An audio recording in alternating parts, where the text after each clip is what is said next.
Specially यहाँ पर ये बोलते हैं यार कि पढ़ाई में मन नहीं लगता। ठीक है, ये बड़ा खतरनाक सा टॉपिक है, 2 मिनट आप कर लूँगा लेकिन बात ज़रूर करूँगा इस पर कि मन नहीं लगता है। ठीक है, अब आज मैं आपको बात बताता हूँ, अपने जीवन से जुड़ी बात बताता हूँ, फिर उसके बाद आप लोग देखना कि क्या सच है क्या झूठ है। ये सिर्फ आपके साथ नहीं है, पढ़ाई में मन नहीं लगता वाली कहानी ये सबके साथ होती है। जब हम अपना मेंस का प्रिपरेशन कर रहे थे ना, तो उस टाइम पर हमारी कहानी ऐसी थी कि हमें थोड़ा कभी कभी मोबाइल चलाने में ज़्यादा आदत सी लग गई थी, और एक गंदी वाली आदत। फेसबुक के वीडियोस देखे जा रहे हैं, ख़त्म ही नहीं होता। इंस्टा के रील देखे जा रहे हैं, ख़त्म ही नहीं हो रहा भाई। टिकटॉक भी आ रखा था लगभग, ठीक है, ख़त्म ही नहीं हो रहा। एक रील देखे पसंद आ गया, दूसरा देख रहे हैं पसंद आ रहा है, तीसरा देख रहे हैं पसंद आ रहा है, और मज़ा आ रहा है बिल्कुल एकदम। ठीक है, बढ़िया डांस 1 मिनट के अंदर देखने को मिल रहा है। ठीक है, हिमाचल का सीन देखने को मिल रहा है। ठीक, और उसमें मैं ये देख रहा हूँ ना कि मैं वीडियो देख देख के मुस्कुरा रहा हूँ लाइब्रेरी में, और अगर बगल वाला बंदा जो है वो बेचारा पढ़े जा रहा है। मुझे तब महसूस नहीं हुआ। मुझे महसूस तब हुआ जब हम दोनों ने साथ में मॉक टेस्ट दिया और पता चला कि वो मुझसे 20 नंबर आगे है। ठीक, उस दिन मुझे थोड़ा सा महसूस हुआ। फिर उसके अगले दिन जब हमारी CHSL के आंसर की आई थी ना, तब मुझे थोड़ा सा और महसूस हुआ कि यार ये तो बड़ा गड़बड़ है। अगले के पास सिलेक्शन पे सिलेक्शंस आए जा रहे हैं और मैं थोड़ा पीछे होते चला जा रहा हूँ। तो थोड़ा सा मैंने अपने आप को कंट्रोल करने की कोशिश की। जैसे आप लोग कसमें वादे नहीं खाते हैं एकदम, आज से कसम है, उसकी कसम है, ये कसम है, वो कसम है, मोबाइल नहीं चलाएंगे, छोड़ देंगे, अलग कर देंगे। आप इनफैक्ट कोशिश भी करते हो बैग में डाल के रखने की। जो बच्चे स्पेशली लाइब्रेरी जाते हैं एकदम कोशिश करते हैं, बेपनाह कोशिश, मोबाइल बंद करेंगे, फ्लाइट मोड में करेंगे, रख देंगे बैग में। ठीक है, हमने भी वो कोशिश की, बट दूसरा वो कोशिश है ना बड़ा फेल सा हो गया एकदम। ठीक है, क्योंकि अगर फोन आ गया तुरंत उठा लिया, कुछ आ गया तुरंत उठा लिया, और ऐसे सिचुएशंस होते हैं लाइफ में। मैं मना ही नहीं कर रहा, आएंगे आपके प्रॉब्लम्स लाइफ में। ठीक है, तो फिर उसी से टैकल कैसे करना होता है, ये मन कैसे लगाना होता है मेरे भाई, वो सिर्फ एक ही चीज से आती है। इस बात को ध्यान रखो कि आपका एक पॉइंट तो कि ये एम क्या है, पहले ये समझ लो कि एम क्या है, मतलब बनना क्या है, करना क्या है। जैसे हम मोबाइल ही चला रहे थे, ठीक है, मोबाइल चलाते चलाते रील्स ही देख रहे थे, और रील्स देखते देखते अचानक एक मेरे सामने वीडियो आई, डीएम की एंट्री कैसे होती है। ठीक है, फिर उसमें हमने जो आपके IAS हैं श्रुति हसन है, मैंने उनका वीडियो देखा, टीना डाबी का वीडियो देखा। फिर वो चीज़ें लगी कि यार करना है तो कुछ ऐसे करो ना फिर, कि जब तुम एंट्री भी लो तो एटलीस्ट तुम्हारा वो एक भौकाल हो अलग तरीके से। ठीक है, फिर वो एंट्री देखने के बाद फिर थोड़े थोड़े और मुझे इंटरेस्ट आने शुरू हुए कि अच्छा क्या पोस्ट होता है, कैसे पोस्ट होता है। ठीक है, फिर उसके बाद यहाँ पर थोड़ा सा हम जो है अपने लाइब्रेरी में हमने कहा चलो हम सीजल की तैयारी कर रहे हैं भाई, तो अपने सीजल की तैयारी में ही थोड़ा सा अपने पोस्ट के बारे में जान लेते हैं कि हाँ हमारे यहाँ कौन कौन सा पोस्ट होता है। फिर हमने अपने पोस्ट डिटेल देखने शुरू किए यूट्यूब पर कि सीजल के अंदर कौन कौन से पोस्ट होते हैं, फिर उनका थोड़ा सा रुतबा जानना शुरू किया। ये बात उस दिन समझ में आई, और इसी वजह से आज हम एक एक्साइज इंस्पेक्टर सेलेक्टेड हैं। तो कहानी तब समझ में आ गई थी। तो ये जो एम था ना, हमने तब मन में ठाना, बाद में उसको पता चला कि इस एम को पूरा करने के लिए मेहनत कितनी करनी होती है, उस हिसाब से मेहनत की। बहुत सारी चीज़ें ऐसी हैं जहाँ पर मन विचलित होता है, उनको कंट्रोल किया कि फ़ोन नहीं चलाना है, फेसबुक नहीं खोलना है, वीडियो नहीं देखनी है, कितनी भी अच्छी मूवी आई नहीं देखना है। ठीक है, कंसिस्टेंट रहना है, अपडेटेड रहना है। 6 महीने की बात है, थोड़ा सा कंट्रोल कर लो। सबसे बुरी दूसरी जो आदत होती थी वो होती थी मेरे भाई नींद, या यूं कह ले कि आप आलस। ये आलस भी एक सबसे बड़ा बीमारी, सबसे बड़ा फैक्टर है। इसको कैसे कंट्रोल करें, जिसको हम लेजीनेस भी कहते हैं। इंग्लिश की वोकैबुलरी अगर आप पढ़ते हो तो इसके अच्छे अच्छे वोकैब भी होते हैं, लेथार्जिक, स्लगिश। ठीक है, अब ये भैया आलस, ये आलस कैसे खत्म करें। अब ये आलस वाली भी कहानी यहाँ पर रहती थी ना। ठीक है, उठेंगे, आराम से उठेंगे, कोई बात नहीं, मतलब अलार्म लगा दिया है, बज रहा है, उठा ही नहीं जा रहा। ठीक है, 7 बजे का अलार्म काट रहे हैं, 7:30 हो गया, फिर काट रहे हैं, 8 हो गया, फिर काट रहे हैं, 8:30 हो गया। मतलब करते करते जबरदस्ती, चलो मेड खाना बना के रख दी, अब लेकर खाना लेके जाना है लाइब्रेरी, उसमें भी थोड़ा बढ़िया से तैयार हो रहे हैं, उठ के आराम से नॉर्मल वे में जा रहे हैं। पता चलता है कि उठे 7 बजे थे। ठीक है, कोशिश की थी 7 बजे से, लाइब्रेरी में पहुंचे 9:30 बजे। ठीक है, और ऐसा चलता रहा, कुछ दिनों तक सिलसिला हमारा चलता रहा, हफ्ते 10 दिन तक चलता रहा। लेकिन उसके बाद में हमें भाई साहब एक लाइब्रेरी मिले, खतरनाक आदमी, मैं आज भी उनका नाम लेता हूँ।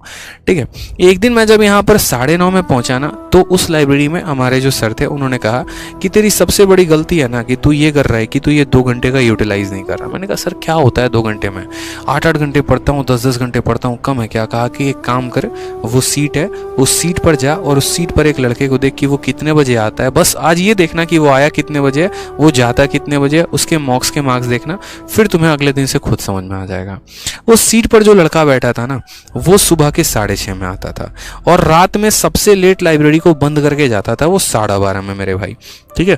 और कॉन्टिन्यूअस इतनी पढ़ाई, बहुत बच्चे यहाँ पर ज्ञान देने भी आ जाएंगे, 6 घंटे पढ़ने से सिलेक्शन हो जाता है, ये हो जाता है, वो हो जाता है। अगर होता तो तुम्हारा हो चुका होता, तो ज्ञान मत देना फालतू का बाद में वीडियो के कमेंट में, ठीक है। जिनका होना होता ना 6 घंटे की पढ़ाई में, तो हो जाए, और ये बात मान लो तो ज़्यादा बेहतर है, ठीक है। तो यहाँ पर ये जब इतना देर पढ़ता था, ऐसा नहीं था कि इसमें सिर्फ ये पढ़ाई ही करेगा, और भी चीज़ें हो गई, जैसे मैथ्स का मॉक हो गया या और भी चीज़ें हो गई। तो सबसे अच्छी आदत जो मुझे इसकी ये लगती थी ना, कि सुबह में जब ये लाइब्रेरी में आता था, इसको भी नींद लगती थी, औरों की तरह ये भी था, इसको भी ड्राउजीनेस होता था, लेकिन ये आते आते तुरंत अपना लैपटॉप खोलेगा और एक मेज़ का मॉक दे दिया मेरे भाई। प्री का बंदा तैयारी कर रहा है और 6:30 में आया है, और 8:30 तक मेज़ का एक मॉक खत्म, और अभी तक हम अपने घर पे सज रहे हैं, धज रहे हैं और लाइब्रेरी जाने की तैयारी कर रहे हैं, और इस बंदे का एक मेंस का मॉक खत्म, यानी 100 सवाल ही आगे हो चुका है।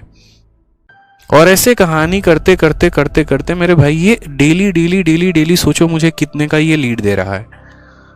तब जाकर कहानी समझ में आई कि एक एक मिनट बहुत इंपॉर्टेंट होता है। उस दिन मैंने कंपटीशन लगाना शुरू किया उस लड़के से कि भाई ये अगर 6:30 में आ रहा है ना, तो मैं तो पक्का आऊंगा ही आऊंगा। फिर जो 9:30 वाली टाइम थी, थोड़ा और कम, थोड़ा और कम, थोड़ा और कम, जब तक वो अपने सीट से नहीं उठता था, मैं अपने सीट से नहीं उठता था। भाई वो बैठा है ना, तुझे भी बैठना है, ठीक है। मॉक, और वो जो एक कंपटीशन था ना, वो बड़ा एक हेल्दी सा कंपटीशन बन गया यार, बहुत एक हेल्दी सा। मतलब मुझे उस लड़के को देख देख कर मोटिवेशन आने लगा कि जब ये बंदा 4 मॉक दिन में लगा सकता है मेज़ के, तो मैं क्यों नहीं लगा सकता हूँ। तो ऐसे कई सारे फैक्टर्स थे जिन चीज़ों ने मुझे प्रमोट किया लाइफ में, क्योंकि अकेले आप कितना मोटिवेटेड रह लोगे, कितना अपने आप को कसम दे लोगे, कितना अपने आप को स्ट्रेंथ दे लोगे, कितना अपने आप को तोड़ लोगे, कितना अपने आप को रोक लोगे, मतलब नहीं हो पाता। अलग अलग तरीके अपनाने पड़ते हैं जीवन में। बहुत बार ऐसा होता है कि आप रुक से जाते हैं, ठहर से जाते हैं, नेगेटिव से हो जाते हैं, तो वहाँ पर भी आपको अलग स्ट्रैटेजी अपनानी पड़ती है। जीवन भर मेरे भाई गाड़ी एक स्ट्रैटेजी से नहीं चलती, इस बात को समझिए। और ये लोग ऐसे होते हैं ना जो लाइफ में आपको इंस्पायर करते हैं। फिर तो हमारी जो है ना, एक तरीके से ऑटो लेंगे, सबसे पहला ऑटो पकड़ के जाके 6 बजे बैठेंगे सीट पे, उसकी तरह हम भी लैपटॉप से खोलना शुरू करेंगे। 2-4 दिन आदत लगी, 5वें दिन से कहने की किसी को ज़रूरत नहीं पड़ी, और वो अपने आप में एक रूटीन में डल गया, ठीक है। इसी वजह से ये भी एक पॉजिटिव रिमाइंड का इफेक्ट होता है, फ़ायदा होता है यहाँ पे। तो ध्यान रखो, ये आलस भी त्यागना बहुत ज़रूरी है। आज भी जैसे एक बच्चा कह रहा था कि सर आप सुबह से लेकर रात तक क्लास लेते रहते हो, ठीक है, थकते नहीं क्या? मेरे भाई थकना ही नहीं है, क्योंकि मेरी मंजिल यहाँ नहीं है, मुझे बहुत ऊपर जाना है। मैंने मन में सोच रखा है यार, यहाँ रुकना किसको है, ये बताओ पहले। अगर मैंने अपनी जॉब छोड़ी है, अगर मैंने अपना लाइफ में कुछ ड्रीम छोड़ा है, तो मैं यहीं पर रुकने के लिए मैंने थोड़ी छोड़ा है। जब मेरे पास दिन के 24 घंटे मिल रहे हैं, तो मैं 2 घंटे की ही क्लास क्यों लूँ? क्या मैं 10 घंटे की क्लास नहीं ले सकता? क्या मैं और कंटेंट पर काम नहीं कर सकता? ठीक है, 1 साल के अंदर, 1.5 साल के अंदर 2 बुक निकाल दी मैंने, इतने हिट वीडियोस गए, मिलियंस पर व्यूज आते हैं, आप लोगों का प्यार है, सपोर्ट है, कई सारे बच्चों को इंस्पेक्टर तक बना चुका। तो फिर यहीं तक रुकना क्यों है? क्या आज मैं अर्न नहीं कर रहा हूँ, मेरे पास पैसे नहीं आ रहे हैं, क्या मेरा नाम नहीं है? लेकिन आज इस मुकाम पर आने के बाद भी मैंने अपने आप को नहीं रोका है। तो आप क्यों रोकते हो यार? आपने क्या अचीव कर लिया, बताना जरा। मैं इतना अचीव करके भी आज अपने आप को नहीं रोक रहा हूँ, कॉन्टिन्यूसली पढ़ाते रहता हूँ। कभी कभी मेरे लुक्स पे देखना, कभी ध्यान देता हूँ, लगता है कल भी यही टी-शर्ट पहन के आया था पढ़ाने, आज भी यही पहन कर आया हूँ, बदला तक नहीं है, फर्क ही नहीं पड़ता। क्योंकि मंजिल टी-शर्ट नहीं है, मंजिल अकाउंट का पैसा नहीं है, मंजिल ऊंचाई है, वो नाम है, वो शोहरत है जो छूना है। तो फिर आप क्यों रुकते हो? मत रुको करो ना मेरे भाई। अभी जब खुद तक कुछ चीजें हासिल नहीं की है, तो रोकना क्यों है यार अपने आप को? ऊपर जाओ, थोड़ा और मेहनत करो, थोड़ा सा और आगे बढ़ते हैं ना, ठीक है। एसएससी निकाल लिया तो आगे यूपीएससी का सोचो। क्या आपके अंदर वो करिश्मा नहीं है? क्या आपके अंदर वो फ्लेयर नहीं है? क्या टैलेंट नहीं है? कर सकते हो ना यार, तो करो ना। फिर रोका क्यों अपने आप को? वो जो 24 घंटे मिले थे, तो उसका फायदा उठाना था ना, गवा क्यों दिए? रोज सुबह से लेकर शाम तक अपना दिन कैलकुलेट करो कि कितने मिनट वेस्ट करते हो फालतू की चीजों में। वीडियो देखने कोई और गए थे, पहुंच कहीं और पर गए, कितना समय बर्बाद कर दिया। इनकी स्ट्रेटजी सुनेंगे, उनकी स्ट्रेटजी सुनेंगे, उनकी स्ट्रेटजी सुनेंगे, फॉलो कुछ भी नहीं करना है। ऐसे थोड़ी होता है यार। दिन में आप 5 लोगों से मिलते होगे, मैं आपको 5 टॉपर से मिलाता हूँ, ठीक है। हर किसी से वही स्टोरी पूछोगे, भैया जीएस कैसे स्ट्रॉन्ग करें। लेकिन मेरे भाई वो तो स्ट्रॉन्ग तब होगा ना जब तुम खुद पढ़ने उतरोगे। पढ़ ही नहीं रहे हो, सिर्फ लोगों से पूछे जा रहे हो कैसे होगा कैसे होगा। तो क्या हो जाएगा क्या? मैं ये पूछूं किसी से गाड़ी कैसे चलाना है, अच्छा ठीक है, स्टीयरिंग पे पैर रखना है, ये स्टीयरिंग पे हाथ रखना है, एक्सेलेरेटर होता है, ब्रेक होता है, क्लच होता है, क्या पूछने से होगा या वाकई मुझे गाड़ी पर बैठना पड़ेगा, ड्राइविंग सीट पर, और चलाना पड़ेगा? फर्क है ना यार। सीखो ना, अब नहीं समझोगे तो कब समझोगे। ये जो जितने भी छोटे एग्जाम्स होते हैं इनमें कंपटीशन ज़्यादा होता है, ठीक है, और इनमें इंसान टूटता भी बहुत जल्द है, ठीक है। तो आत्मचिंतन करो थोड़ा सा और मेहनत करो। ये मुझे बहुत दिन से था कि मैं आप लोगों से ये बात बोलूंगा कि भाई कुछ बच्चे जो हैं वो अलग ही ट्रैक पर जा रहे हैं और पढ़ाई में मन नहीं लगता, कुछ हासिल भी नहीं किया मन नहीं लगता, मतलब जबरदस्ती का ऐसे ही। यार कुछ हासिल तो कर लो, तब कुछ चीज़ों में मन ना लगे तो पता चले हासिल ही क्या कर लिया आपने, ये बताओ। कुछ हासिल किया है अपने दम पे, बताओ। जब नहीं किया तो फिर मन लगाओ, हासिल करो, फिर देखेंगे ना। वो बात तब शोभा देती जब आप बैठे होते यार, अकाउंट में लाखों रुपए आ रहे हैं और बोलते हैं हाँ यार अब काम करने का मन नहीं करता, एकदम उमर सा हो गया, अब तो खाली इंजॉय करने का मन करता है। अच्छा भी लगता हमको सुनने में। कुछ किए भी नहीं, कोई वैल्यू भी नहीं बनाई, कोई नाम भी नहीं बनाया और मन नहीं लगता। खतरनाक, मतलब एकदम ऐसा काम करते हो तुम। भाई बन लो यार, मैं सपोर्ट कर रहा हूँ ना, मैं हूं ना साथ में यार, मैं गाइड कर रहा हूँ ना, मोटिवेट कर रहा हूँ ना, अपनी पूरी एफर्ट आप लोगों के लिए लगा रहा हूँ ना। बस आप अपने लिए तो एफर्ट लगा दो।